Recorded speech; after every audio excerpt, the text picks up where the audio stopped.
बातमीपत्रामध्ये आता पाहणार आहोत प्रत्येक जिल्ह्यातली बातमी अतिशय वेगवान स्वरूपात बातमी 36 जिल्ह्यांची या बुलेटिनमध्ये सुरुवात करूयात। विधानसभा निवडणुकीत राज्यातील जनतेने शिंदे सेनेला भरभरून प्रेम दिलं। जनतेच्या समर्थनाबद्दल नेते उपमुख्यमंत्री एकनाथ शिंदे हे उद्या राज्यामध्ये आभार यात्रा सुरू करणार आहेत। पायाला भिंगरी लावल्याप्रमाणे काम करा असे आदेश उपमुख्यमंत्री एकनाथ शिंदे यांनी युवा सैनिकांना दिले। ठाण्यामध्ये युवा सेनेचे अधिवेशन पार पडलं। यावेळी एकनाथ शिंदेंनी स्थानिक स्वराज्य संस्थांच्या निवडणुकीच्या पार्श्वभूमीवर कामाला लागण्याचे आदेश दिले। मनसे अध्यक्ष राज ठाकरे 2 दिवस नाशिकच्या दौऱ्यावर जाणार आहेत आणि या दौऱ्यादरम्यान राज ठाकरे स्थानिक पदाधिकाऱ्यांशी पालिका निवडणुकीसंदर्भात चर्चा करणार आहेत। उद्धव ठाकरेंच्या 4 आमदार आणि 3 खासदारांनी एकनाथ शिंदेंची भेट घेतली तर काँग्रेसचे 5 आमदार देखील शिवसेनेच्या वाटेवर आहेत असा दावा उद्योगमंत्री उदय सामंत यांनी केलाय। नाना पटोले यांनी काल पुण्यामध्ये शरद पवार यांची भेट घेतली। दरम्यान महाविकास आघाडीमध्ये सगळं काही आलबेल आहे अशी प्रतिक्रिया नाना पटोले यांनी दिली आहे। गद्दारांचे दिवस संपत आलेत, भाजपने त्यांना त्यांची जागा दाखवली आहे असा हल्लाबोल माजी खासदार विनायक राऊत यांनी केलाय। शिंदे गटाला वाटाण्याच्या अक्षता लावल्या जाणार असा टोलाही त्यांनी लगावलाय। रायगडमध्ये पालकमंत्रीपदासाठी शिवसेनेकडून अदिती तटकरेंच्या नावाला मोठा विरोध होतोय। त्यावरच आम्ही सगळेच निवडून आलोय, त्यामुळे मुख्यमंत्री इथे नसताना वातावरण खराब करणं योग्य नाही अशी प्रतिक्रिया अदिती तटकरे यांनी दिली आहे। उपमुख्यमंत्री एकनाथ शिंदे राज्यभर आभार यात्रा करणार आहेत। 24 जानेवारीपासून या यात्रेला सुरुवात होणार आहे। लोकसभेपाठोपाठ विधानसभेत मोठं यश मिळाल्याने एकनाथ शिंदे यांनी जनतेचे आभार ते मानणार आहेत। अपात्र असलेल्या लाडक्या बहिणींचे पैसे परत घेणार नाही अशी माहिती मंत्री अदिती तटकरे यांनी दिली आहे। तसंच काही महिलांनी स्वतःहून पैसे परत केल्याचंही त्यांनी सांगितलं। धनंजय मुंडे फार मोठं बोलतात, पण त्यांनी नैतिकदृष्ट्या राजीनामा द्यायला हवा अशी मागणी संभाजीराजे छत्रपतींनी केली आहे।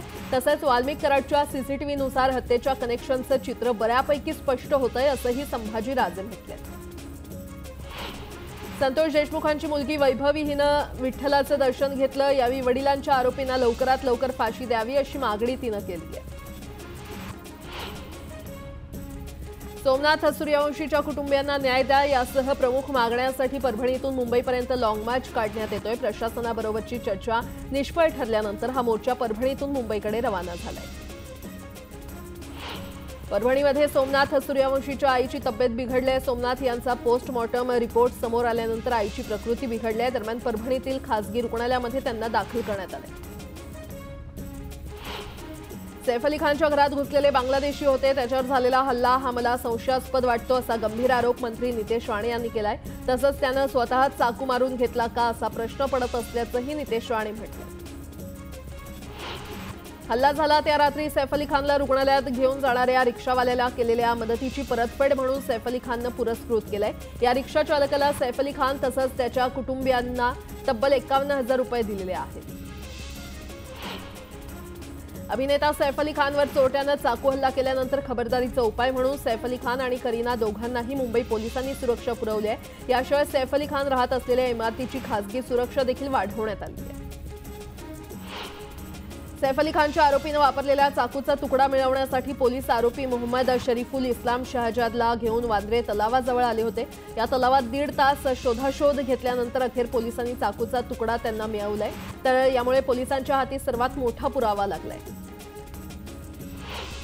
सैफ अली खानवर हल्ला करणारा आरोपी पोलिसांच्या ताब्यात आहे। यापूर्वी पोलिसांनी नागपूरमध्ये देखील धावत्या ट्रेनमधून एका व्यक्तीला संशयित म्हणून पकडलं होतं। आताही पोलिसांनी ज्या आरोपीला पकडलंय त्याचा चेहरा आणि सैफवर हल्ला करून बाहेर पडताना सीसीटीव्हीमध्ये दिसत असलेल्या व्यक्तीचा चेहरा मॅच होत नसल्याचा दावा करण्यात आलाय।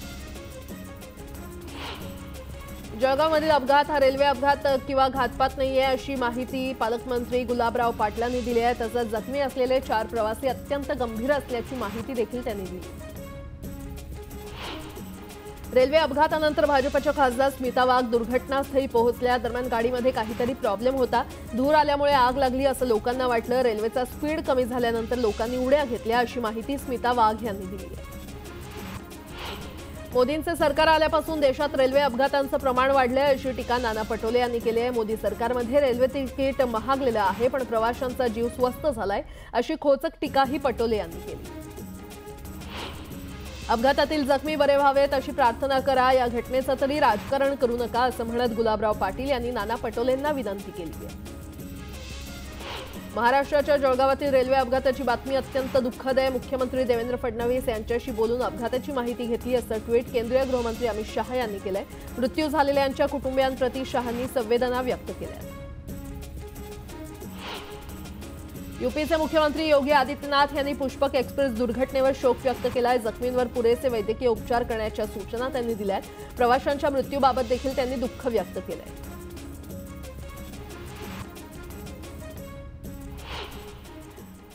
आता एक मोठी बातमी। शिवसेना प्रमुख बाळासाहेब ठाकरे यांच्या 99व्या जयंतीनिमित्त आज उद्धव ठाकरे गट आणि शिंदेंच्या सेनेचे 2 स्वतंत्र अभिवादन मेळावे होणार आहेत। या मेळाव्यातून दोन्ही शिवसेना शक्ती प्रदर्शन करणार आहेत। अंधेरी येथील छत्रपती शिवाजी महाराज स्पोर्ट्स कॉम्प्लेक्समध्ये संध्याकाळी ठाकरे गटाचा मेळावा होणार आहे, तर शिंदेंच्या शिवसेनेचा बीकेसी मध्ये मेळावा होणार आहे। विधानसभा निवडणुकीनंतरचे दोन्ही सेनेचे हे पहिलेच मेळावे आहेत, त्यामुळे आगामी महापालिका निवडणुकीच्या पार्श्वभूमीवर ते काय भूमिका घेतात याकडे सगळ्यांचं लक्ष असेल।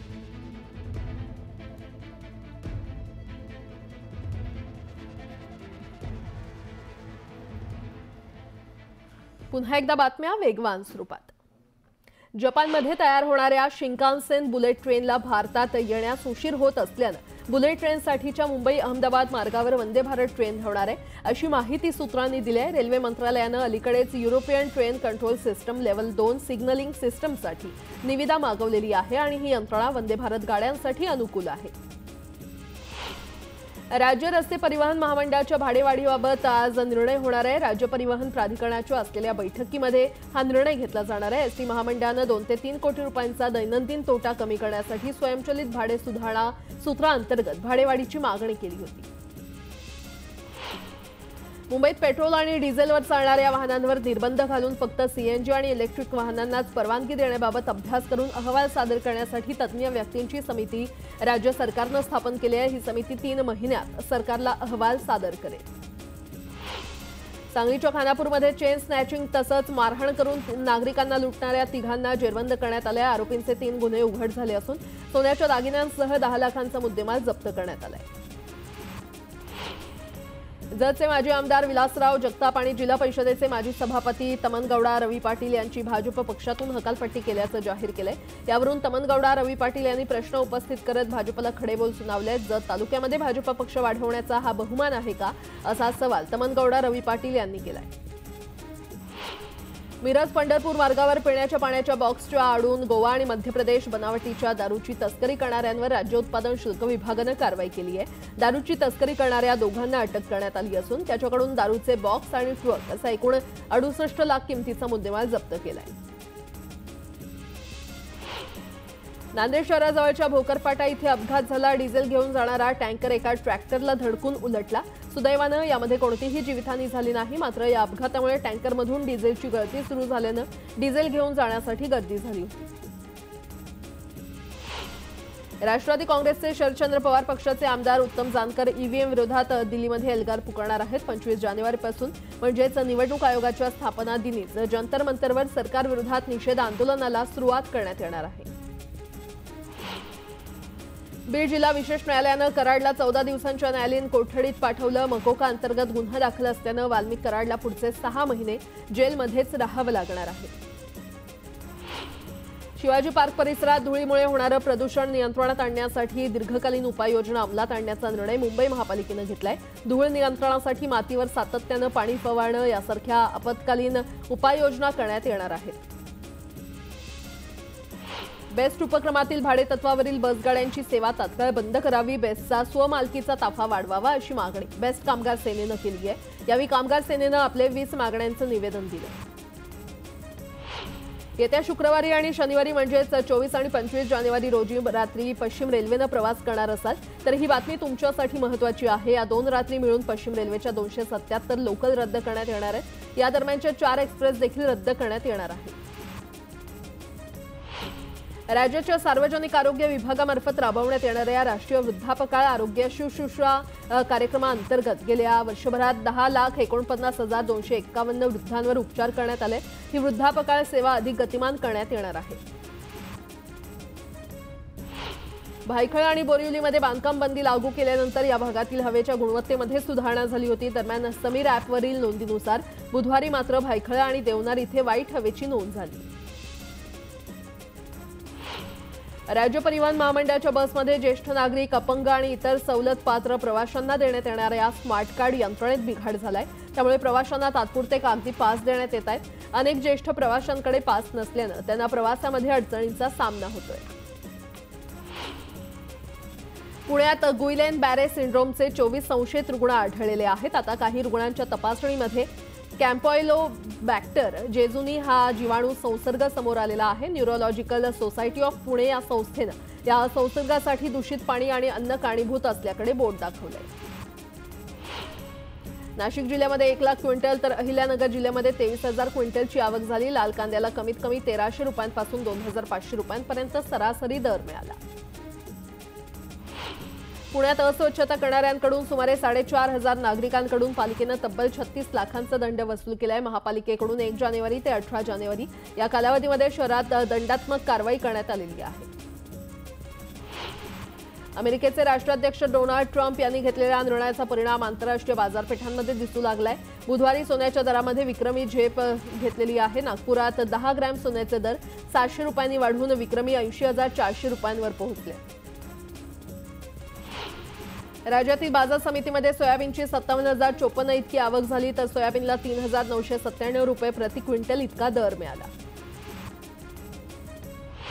पुढील वर्षभर एसटीच्या राज्यभरातील सर्व बस स्थानकांवर उपमुख्यमंत्री एकनाथ शिंदे यांच्या संकल्पनेतून हिंदू हृदय सम्राट बाळासाहेब ठाकरे स्वच्छ सुंदर बस स्थानक अभियान राबवण्यात येणार आहे। तब्बल 3 कोटी रुपयांची बक्षिसं या अभियानांतर्गत देण्यात येणार असून राज्यात अ वर्गात पहिल्या येणाऱ्या या बस स्थानकाला 1 कोटीचं बक्षीस जाहीर करण्यात आलंय।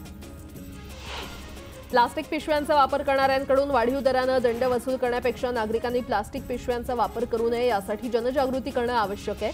यासाठी महापालिकेनं प्लास्टिक पिशव्यांच्या वापरासाठीचा दंड कमी करण्याची आवश्यकता आहे अशी सूचना महापालिका आयुक्तांनी केली आहे।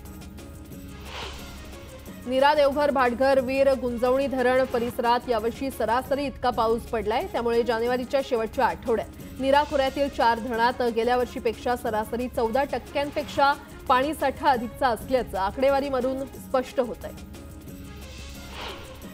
ठाणे महापालिकेनं कोपरी परिसरात 5 फेब्रुवारीपर्यंत चिकन मटण विक्री दुकानं बंद ठेवण्याचा निर्णय घेतलाय। बर्ड फ्लूचा संसर्ग रोखण्यासाठी पालिकेनं ठाणे जिल्हाधिकाऱ्यांच्या आदेशानुसार ही उपाययोजना केली आहे। पुण्यामध्ये सिडको वसाहतींमधील कामोठे येथे आणि तळोजात पालिका प्रशासन प्राथमिक शाळा उभारणार आहे। मागील अनेक वर्षांपासून येथील पालकांकडून पालिकेच्या शाळा सुरू करण्याची मागणी केली जात होती। पुढील 2 वर्षात या शाळांमध्ये विद्यार्थ्यांना प्रवेश सुरू करण्याचं नियोजन पालिका आयुक्तांनी आखले। बांगलादेश आणि म्यानमारमधून अवैध रीतीनं मोठ्या प्रमाणात महाराष्ट्रात येणाऱ्या घुसखोरांविरोधात तातडीनं योग्य ती कायदेशीर कारवाई करण्याचे आदेश केंद्रीय गृह मंत्रालयाकडून देण्यात आले।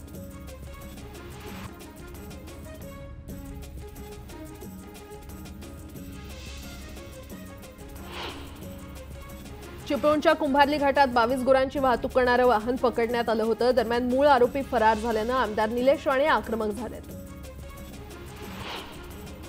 वर्ध्यामध्ये महायुती सरकारविरोधात युवा संघर्ष मोर्चाच्या वतीनं धरणे आंदोलन करण्यात आलं। निवडणूक काळामध्ये महायुतीनं दिलेल्या आश्वासनांची आठवण करून देण्यासाठी हे आंदोलन करण्यात आलं। मनमाड एसटी बस स्थानक बंद असलेलं शौचालय, पाणी टंचाई यासह इतर वेगळ्या समस्यांच्या विळख्यात सापडले। या समस्या सोडवण्यासाठी बहुजन समाज पार्टीनं धरणे आंदोलन सुरू केलं।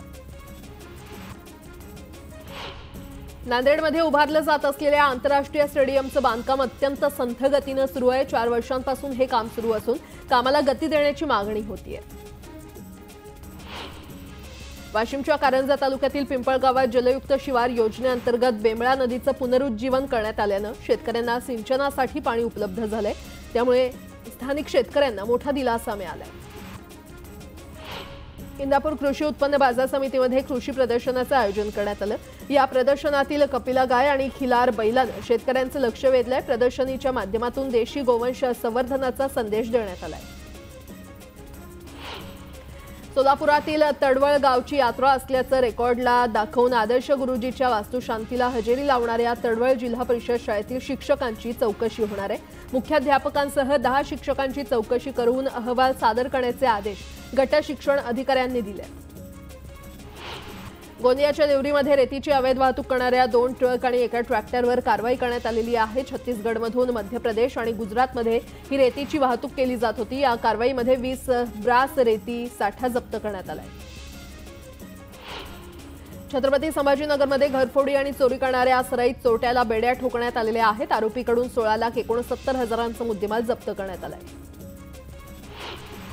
चंद्रपूर जिल्हा मध्यवर्ती सहकारी बँकेच्या पदभरती प्रक्रियेमध्ये मोठा घोटाळा झाल्याचा आरोप परीक्षार्थींनी केलेला आहे। काळ्या यादीतील ITI नामक कंपनीमार्फत ही परीक्षा घेण्यात आली होती, तर SC, ST, OBC आणि महिलांसाठी कुठल्याही आरक्षण ठेवण्यात आलं नसल्याचा आरोप परीक्षार्थींनी केलाय।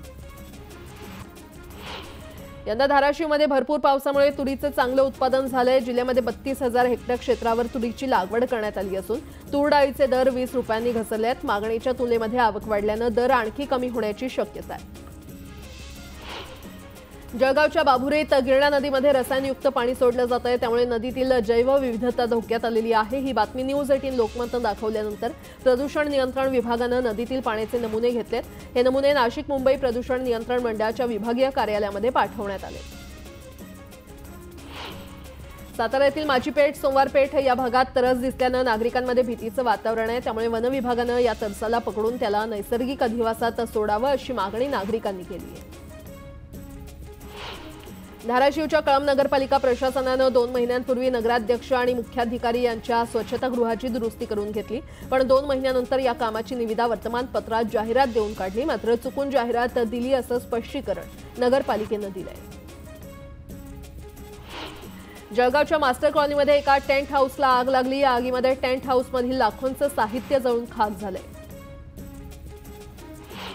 जळगावच्या शासकीय वैद्यकीय महाविद्यालयामध्ये आयकर विभागानं चौकशी केली आहे। चिंचोलीतील मेडिकल हबच्या 1200 कोटींच्या निधीचा TDS न कापल्याच्या संशयावरून ही चौकशी करण्यात आली आहे। दरम्यान अधिष्ठातांनी वेगळ्याच निधीविषयी चौकशी झाल्याचा दावा केलाय। साताऱ्यात कर्णकर्कश आवाजाचे सायलेन्सर बसवणाऱ्या 29 बुलेट चालकांवर शहर वाहतूक नियंत्रण शाखेनं कारवाई केली आहे। सायलेन्सरसह कर्कश आवाजातील हॉर्न देखील पोलिसांनी जप्त केले। घर मालकिणीची हत्या करून आत्महत्येचा प्रयत्न करणाऱ्या आरोपीला जालना जिल्हा आणि सत्र न्यायालयानं जन्मठेपेची शिक्षा सुनावली आहे। तसंच 5,000चा दंड देखील ठोठावलाय। विशेष सरकारी वकील उज्ज्वल निकम यांनी या खटल्यामध्ये पक्षकाराच्या बाजूने कोर्टात बाजू मांडली। नांदेडमधील आनंदनगर भागात एका 17 वर्षीय तरुणाची हत्या करण्यात आली आहे। तोंडावर रुमाल बांधून आलेल्या तिघांनी तरुणावर वार केले। पोलिसांकडून या घटनेचा अधिकचा तपास सुरू आहे। घणसोलीच्या दर्ग्यासमोर काल रात्री 2 गटात हाणामारी झाली। या हाणामारीचा व्हिडिओ समोर आलाय। मुलांमध्ये सुरू असलेल्या वादात पालकांनी देखील उडी घेतली। या प्रकरणी एकमेकांविरोधात गुन्हा दाखल करण्यात आलाय। कराड मलकापूर मार्गावर एका वाहनातून ऑइल सांडल्यानं अपघात झाला होता। खरं तर दरम्यान वाहतूक विभागानं वेळीच दखल घेत वाहतूक दुसऱ्या बाजूनं वळवल्यानं अपघात टळले।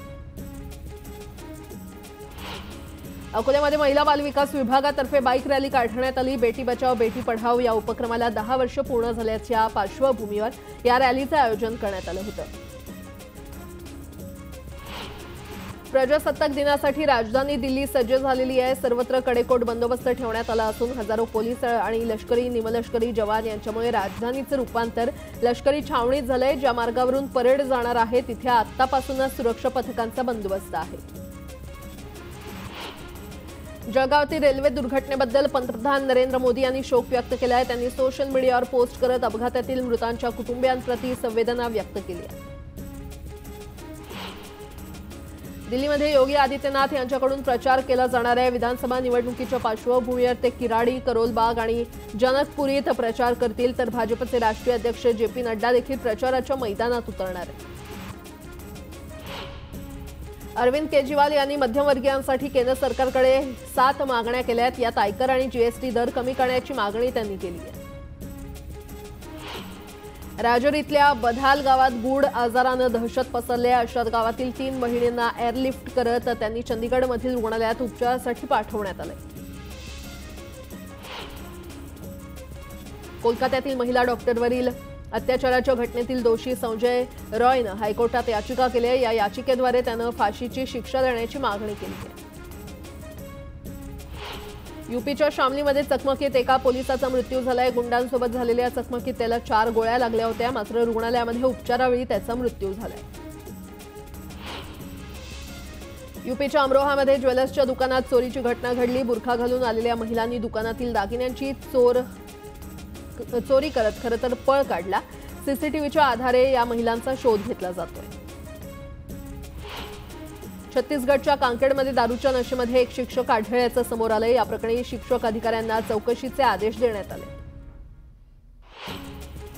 हरियाणा पोलिसांनी सायबर चोरांना दणका दिलाय। सोशल मीडियाच्या माध्यमातून लोकांची फसवणूक करणाऱ्या 15 सायबर चोरांना अटक करण्यात आली आहे। बिहारमधील हाजीपूरमध्ये एका चालत्या कारला अचानक आग लागली। कारनं पेट घेतल्यानं कारमध्ये बसलेल्या लोकांनी कार बाहेर उडी मारून आपला जीव वाचवला। इंदूरमध्ये चालत्या कारमध्ये स्टंटबाजी करताना तरुण पडल्याचा व्हिडिओ व्हायरल झालाय। वाहनाच्या बोनेटवर बसून तिघेही रील करत होते। हे 12वीचे विद्यार्थी असून पोलिसांनी तिघांनाही ताब्यात घेतले। महाकुंभमेळ्यात भाविकांनी गर्दी केल्याचं चित्र पाहायला मिळालं। या ठिकाणी एका दिवसात 48 लाखांहून अधिक भाविकांनी शाही स्नान केलं।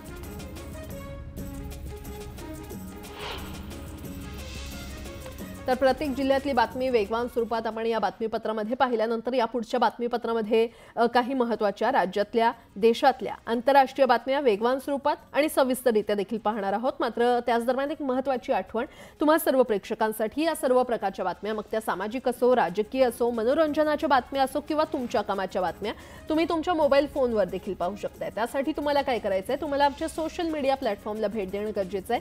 आम्हाला फेसबुक, यूट्यूब, ट्विटर आणि इंस्टाग्रामवर फॉलो करा। तिथे वेळोवेळी प्रत्येक बातम्यांचे अपडेट तुमच्यापर्यंत पोहोचत राहतील। बातमीपत्रामध्ये आता काही गावाकडच्या बातम्या पाहणार आहोत। सुरुवात करूयात महत्त्वाच्या बातम्यांनी।